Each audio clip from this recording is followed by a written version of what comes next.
올려놓음 제11장 내려놓음의 오해.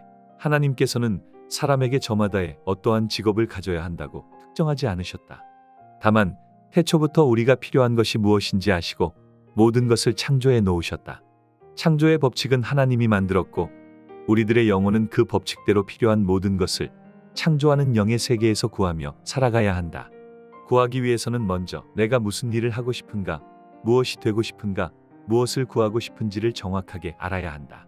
믿는 사람들은 스스로 고민하고 결정해야 하는 부분을 하나님께서 다 알아서 해주실 거라 생각하고 하나님의 영역에서 벗어난 부분을 가지고 바라기만 하는 경우가 있다. 언제부터인가 교회에서 내려놓음, 맡긴다, 나를 버리고란 단어들을 가지고 설교를 하기 시작했다. 아마도 내려놓음이라는 책이 베스트셀러가 되면서부터 시작된 것 같다. 더 내려놓음이라는 제목으로 두 번째 책을 발간할 때는 내려놓음의 의미에 대한 오해들을 풀면서 시작하는데 이 책에서 말하고자 하는 내용과는 무관하게 제목만으로 많은 오해를 하고 있는 것 같다. 특히 청소년들에게 설교할 때 이런 단어를 사용하는 것을 보았는데 이는 자칫 잘못하면 믿는 청소년들이 비전을 만들어 가는데 혼돈을 줄 수 있고 구하고 믿고 받는 법칙을 올바로 배우기도 전에 십자가 앞에 모든 것을 다 내려놓고 맡기면 하나님께서 알아서 좋은 직장과 집 그리고 부자까지 되게 해준다는 잘못된 신앙심이 생겨버릴 것만 같다. 내려놓음의 책은 선교사님의 간증이며 철저하게 구하고 믿고 받는 법칙을 이용해 모든 것이 하나님께 맞춰져 있는 신앙에 대한 글이었고 미국의 명문대를 버리고 몽골의 선교지로 떠난 부분을 내려놓음이라는 제목으로 마케팅되어진 것이다. 선교사님의 뜻과 글의 내용과 관계없이 전국의 교회에서 여러 방면으로 영향을 끼치고 있었다. 구하고 믿고 받는 법칙을 제대로 알고 실행하는 믿는 사람들은 내려놓음, 맡긴다, 나를 버리고 라는 의미와 함께 이것을 어느 단계에서 사용해야 하는지 잘 알고 있을 것이다. 선교를 후원하는 성도들은 먼저 무엇을 구할지 정확하게 정해야 하는데 여기에서 주의할 점은 무엇을 구해야 하나님이 기뻐하고 영광이 될까 너무 깊이 고민하지 말아야 한다는 것이다. 하나님은 거기에 관심 있는 것이 아니다.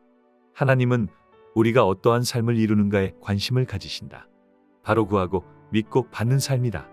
학생이나 청년들이라면 먼저 꿈, 비전, 희망, 목표, 사명, 소명, 부르심을 명확하게 결정을 해야 한다. 무엇을 구할지 정했으면 이제는 영이신 하나님께 구체적으로 구하는 것이다.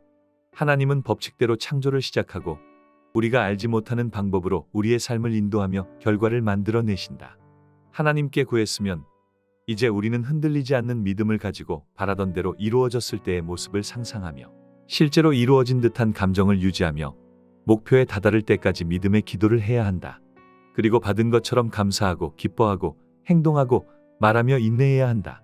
눈에 보이는 주변 환경이 전혀 결과를 만들어내지 못할 것처럼 보여도 영이신 하나님께서는 어떠한 법칙에 의해 반드시 결과를 만들어내신다. 구하고 믿고 받으며 살아가라는 것이 영이신 하나님의 뜻이다. 누가복음에서 예수님이 부자의 비유를 들어 말씀하신다. 어떤 한 부자가 그의 농사의 소출이 풍성하여 그 양이 너무 많아 창고를 크게 다시 지어 쌓아 둘 정도였다. 그리고 몇 해 먹을 양식을 쌓아 두었으니 내 영혼아 평안히 쉬고 먹고 마시며 즐거워하자고 하였다. 이에 하나님께서 말씀하시길 어리석은 자여 오늘 밤 내 영혼을 취하면 그것이 누구의 것이 되겠느냐? 자기를 위하여 재물을 쌓아두고 하나님께 대하여는 부여하지 못한 자가 이와 같으리라 하셨다. 믿는 자들은 이런 내용과 함께 재물은 하늘에 쌓아야 된다. 이웃에게 나눠줘야 된다. 부자는 결국 저렇게 된다. 라는 해석의 말들을 많이 들었다. 그러나 여기에는 감춰진 비밀이 있다. 그것을 올바로 이해하지 못하면 생활 속에서 가난을 당연시 받아들이고 오로지 영혼만 부자이면 된다고 생각하게 된다. 이 비유의 말씀에 대해 생각해보자. 무리 중에 한 사람이 선생님, 저의 형에게 명령하여 유산을 나와 나누게 하소서 하였다. 이에 예수님께서 누가 나를 재판장이나 물건 나누는 자로 세웠느냐? 사람의 생명이 소유의 넉넉함에 있지 아니하다. 하시며 생명의 비밀을 비유로 말씀하신다. 부자가 하나님의 법칙대로 사업을 한 후에 아주 큰 이득을 얻어 평생 쓰고도 남을 돈을 모았다.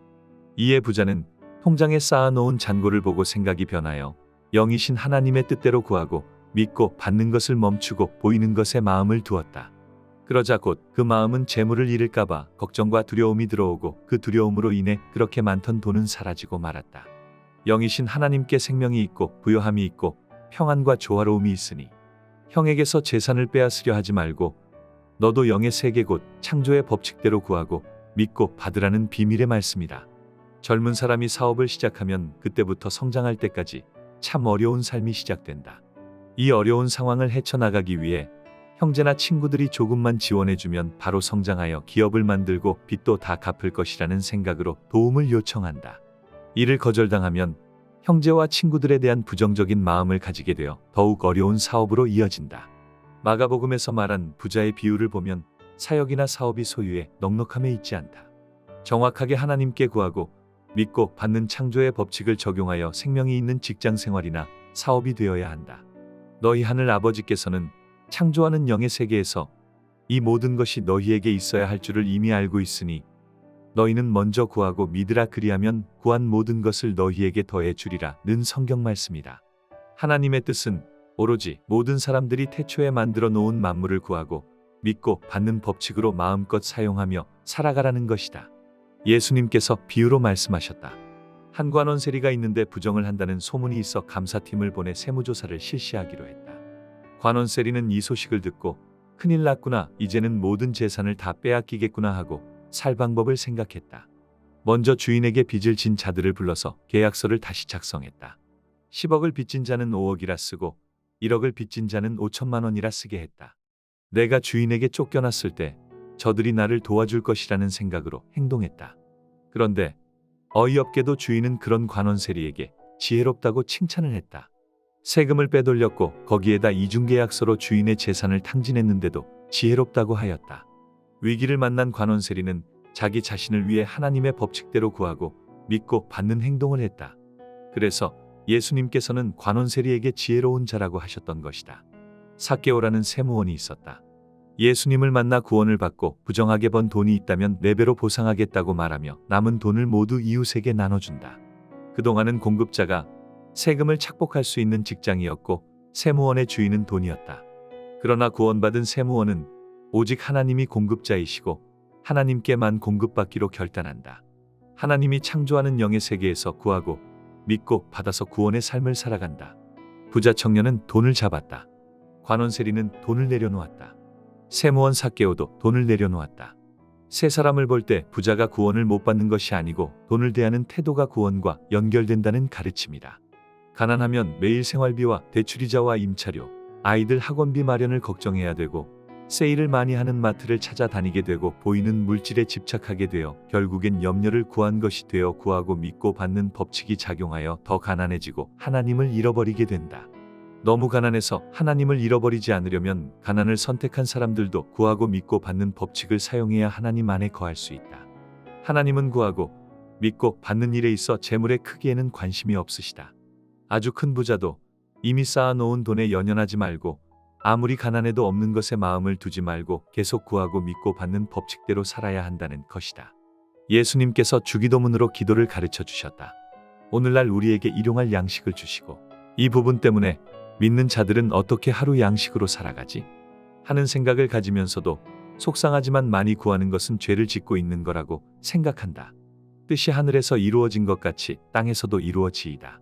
하나님은 천지를 창조할 때 만물 속의 사람들이 영원히 살아가는 데 필요한 모든 것을 만들어 놓았다.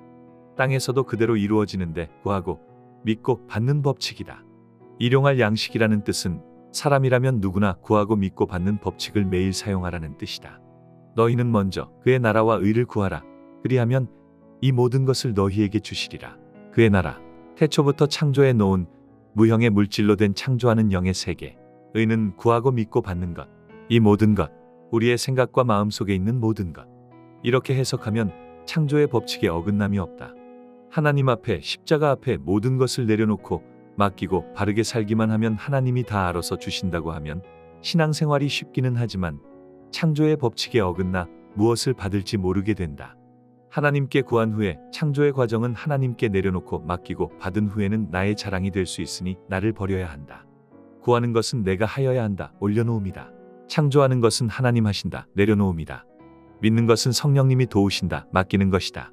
받는 것은 내가 받는다. 주님이 주셨기 때문에 나의 자랑을 버려야 한다. 나의 자랑을 버려야 다시 구하고 믿고 받는 신앙생활을 할 수 있다. 나는 하나님이 창조하는 영의 세계를 알고 있다. 나는 그러하신 하나님께 무엇이든지 구하고 믿고 받으며 살아간다. 선교를 후원하는 성도님들이 더 많은 성도님들에게 선교사 복지모를 알리고 있어 너무너무 기쁘고 감사합니다. 선교를 후원하는 성도님의 통장에는 잔고가 가득하고 지갑에는 수표가 가득하기를 축복합니다.